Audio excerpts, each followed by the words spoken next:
15th August శుభాకాంక్షలు అందరికీ. ఇప్పుడు నిన్న మా సినిమా తిక్క రిలీజ్ అయింది. నిన్న బ్రహ్మాండమైన ఓపెనింగ్స్ వచ్చినాయండి. అందరు ప్రేక్షకులకు అందరికీ ధన్యవాదాలు తెలియజేస్తున్నాను. ఇవాళ కూడా ఓపెనింగ్స్ కూడా బాగానే ఉన్నాయి. ఇవాళ కూడా రేపు కూడా అదే ఉంటుందని అదే కంటిన్యూ అవుతుందని డెఫినెట్గా కోరుకుంటున్నాను. కాకపోతే మా దృష్టికి వచ్చింది ఏంటంటే కొంచెం ఏదో ల్యాగింగ్స్ ఉన్నాయన్నారు. అది కూడా ఒక ట్రిమ్ చేయడం జరిగింది డైరెక్టర్ గారు. ఇవాళ ఈవినింగ్ నుంచి అవి ట్రిమ్ అయిన వెర్షన్ మీకు థియేటర్లలో ఉంటుందండి. ఫస్ట్ ఆఫ్ ఆల్ ఈ సినిమా మనందరికీ తెలుసు, నిన్న రిలీజ్ అయింది. ఒక గ్రాండ్ ఓపెనింగ్స్ తోటి ప్రొడ్యూసర్ గారు చెప్పినట్లు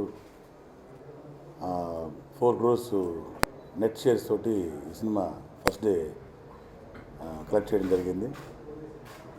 అలాగే ఫస్ట్ రెక్టిఫికేషను ఈ సినిమా 2 hours 15 minutes ఉన్న సినిమాని 2 hours 5 minutes చేయడం జరిగింది. ఎందుకంటే కొన్ని ల్యాక్స్ థియేటర్స్ నుంచి లేకపోతే చూసిన వాళ్ళ దగ్గర నుంచి కొంచెం ఎక్సెస్ ఉన్న ఒక ఆరా సీను అలాంటివన్నీ కూడాను ఇప్పుడే డైరెక్టర్ గారు ప్రొడ్యూసర్ గారు వెళ్ళి మీటింగ్లో కూర్చొని ఆ 10 minutes ల్యాక్ కూడా తీసేయడం జరిగింది. So it's a clean film now with full of action, drama, sentiment and comedy.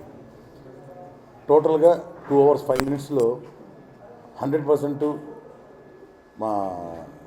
మన హీరో సాయి ధరమ్ తేజ్ గారి ఇమేజ్కి ఈరోజు తనకున్న ఒక కమర్షియల్ ఆస్పెక్ట్ ఇమేజ్